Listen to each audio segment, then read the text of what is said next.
Anime. We all know it, right? I mean, I hope so. But where do you guys get your anime from? Most people would probably think either Crunchyroll or HiDive, but when I mention the word Netflix, what do you think? A lot of people would probably think about all the terrible adaptations we've had over the years, and the lack of new anime that's actually premiering on Netflix. But what if I tell you that's all changing, and Netflix is going to be one to slowly change the anime space in the coming years? You don't believe me? Well, this video we are going to be talking about how Netflix went from the laughingstock of the anime community to now one of the best places you can go find your anime. But before we get into this video, most of you aren't subscribed to the channel, so if you can go down below and smash that button, it'd be much appreciated. Anyways, let's go on with the video. Netflix came onto the anime scene around 2017, and while some shows were decent, they changed the original formula a lot and tried some 3D animation that ended up becoming clunky and hard to watch. Netflix was also starting to make animated shows for pretty much every single franchise you could think of, and most turned out well. You can see by the scores. People didn't take Netflix seriously as a proper anime distributor, and it resulted in the term Netflix jail. When a new big popular anime rights were bought by Netflix to be distributed when airing, a massive example you guys would probably all know would be JoJo's Part 6. When it was announced that Netflix would be airing the anime, there was an absolute outrage. Not only that, the show wouldn't air weekly, but in 3 parts, and it practically killed off all the hype we had for the show. PSA to Netflix, whenever Part 7 gets animated, please do it weekly. Anyway, Netflix was constantly on the back end of the anime community, and for what was a good reason. There were some diamonds in the rough, and we will get to those shows later on.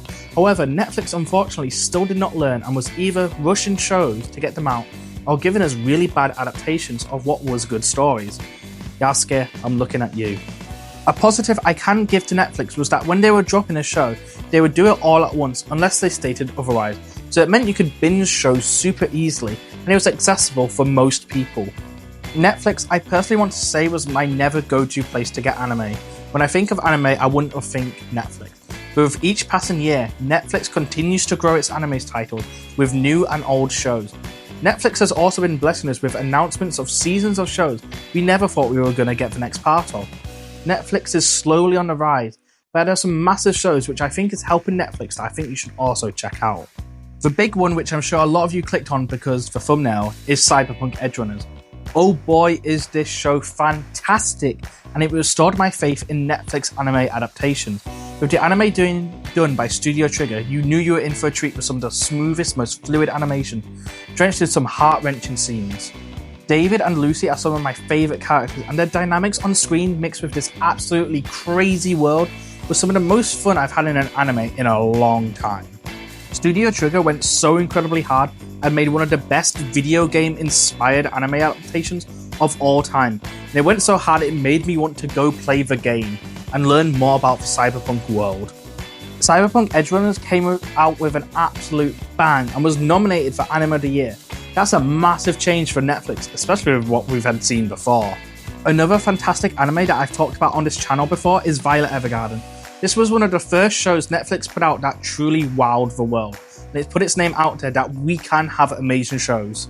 Violet Evergarden is actually one of my favourite shows of all time, and I've gone back and rewatched it countless times. I always notice something new, and it's always there if I need to cry. It's a show that was special and is the most beautiful anime my eyes has laid upon. I've got a whole video about this, so go check it out, links down below. Unfortunately, while I was doing this video, I couldn't actually find any scenes of this anime, but Great Pretender bursted onto the scene and gave us one of the best gangster, crime, detective anime in the last decade. With its super unique art style from which studio, it came in with a flashy, stylish, bold attitude, and was an absolute joy to watch all the way through.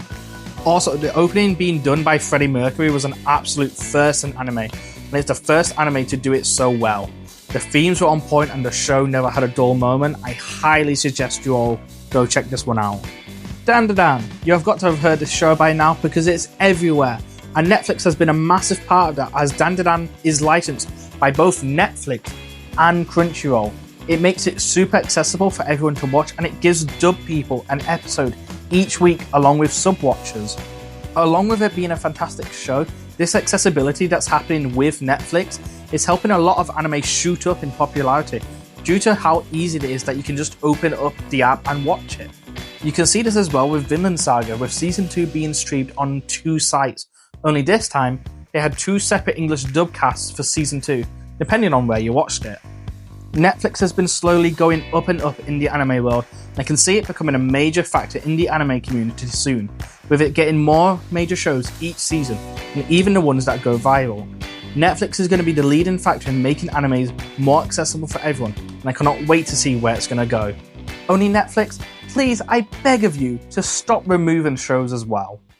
That's it for today's video. I hope you did enjoy it. If you did, don't forget to smash that like button and subscribe, and I hope to see you all in the next video, peeps. Bye bye.